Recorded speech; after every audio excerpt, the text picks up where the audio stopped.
Rodger, I know that you are very passionate about the power of small groups, and we hear a lot about small groups for relationship purposes, but you have been stressing that this is important as a pedagogical format, but also as a context for worship. Tell us more about your thinking about this. It's a great question. So part of what I'm seeing these days, and this power of small groups, you're exactly right. There's no question that we know people learn better when they're in small group conversations, that they appropriate knowledge better. But part of what's going on in these small groups is this relational aspect of belonging to one another, and the conviction that we are in a relationship and together we are gathering together so that we might know better, discern better what it is God is calling us to do and to be in this day and age. Part of what fascinates me about young adults, 20 and 30-somethings, is that as technologically connected as they are, and they've got social networking tools galore.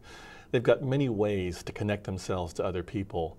But part of what fascinates me is the research seems to indicate over and over, no matter what, that young adults say they are lacking two things. They're lacking connection, they're lacking belonging. In fact, the two words that they use to describe their lives over and over again are, they say, I am so isolated and I feel so alone.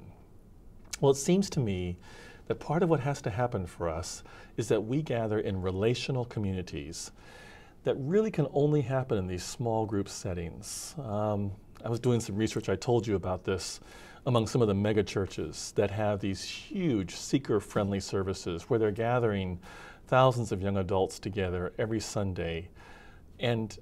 And these mega services, these mega churches with these large services are actually in some struggle because they're saying that they realize some of these young adults don't stick around very long. They enjoy it, but they don't seem to find what they're looking for. And when I ask what are they looking for, they're looking for a way to worship that connects them not only to the transcendent, to God, but connects them also to each other, so that they gather with people who become their friends, their colleagues on this journey of faith.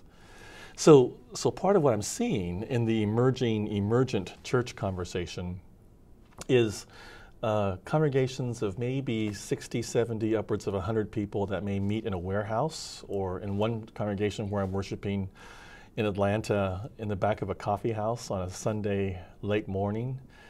I take a few minutes and I put out some background information about the text that we're studying for that day. And then people turn in small groups and they have a conversation about what this text means for them.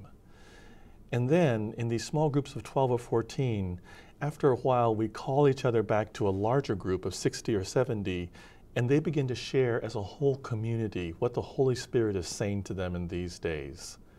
What it's telling me is that this whole second chapter of Acts, where it says the church was the church, because it did four things. Because it gathered together for the apostles' teaching, to study them. It gathered for prayer and for worship. It gathered to eat together, to break bread. And it gathered to share resources so that no one was in need. What I'm realizing is those four markers are very vibrant even today. And they happen, I think, best, even in the context of worship, in these smaller group settings. The opportunity to study together, to share with one another in a smaller group conversation, what does this text have to say to me today? And then to worship together, both in these small groups, but also in these larger groups.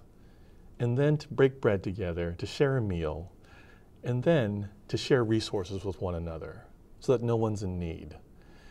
I think there's some amazing things happening. The Holy Spirit surely is doing some amazing things in our midst in these days that are changing us and transforming us, and in some ways calling us back to the kind of faithfulness with which we all started this whole adventure called the church.